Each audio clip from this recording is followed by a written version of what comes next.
তিতামিডা বুঝে না, পাগলারে জিলাপি দিও না।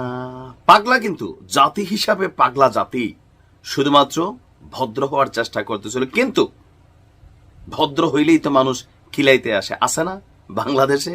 আপনি দেখবেন আপনার শরীরের ওজন হয়তো 80 কেজি বা 100 কেজি, যথেষ্ট শক্তি আছে, এরকম 2, 4, 20, 50 কেজি হাত দিয়েই তুলে ফেলতে পারেন, কিন্তু এলাকার লোকাল শেষরা গলির ভিতরে কিছু টোকাই আছে না, এরা দেখবেন আপনার সামনে দাঁড়ালে মাঝে মাঝে আপনার এদের সাথে কথাবার্তা বলতে অথবা এদের সাথে ডিফিট করতে আপনার মনে হয় যে কেমন জানি, মানে 30-40 কেজি গাঞ্জুট্টি হিরোইনসি অনেক সময় আইসা সামনেতে যখন ভাবটাপ নেয়, তখন মনে হয় না যে বাম হাতে কষে একটা দিলে 3 হাত দূরে গিয়ে উইরা পড়বে।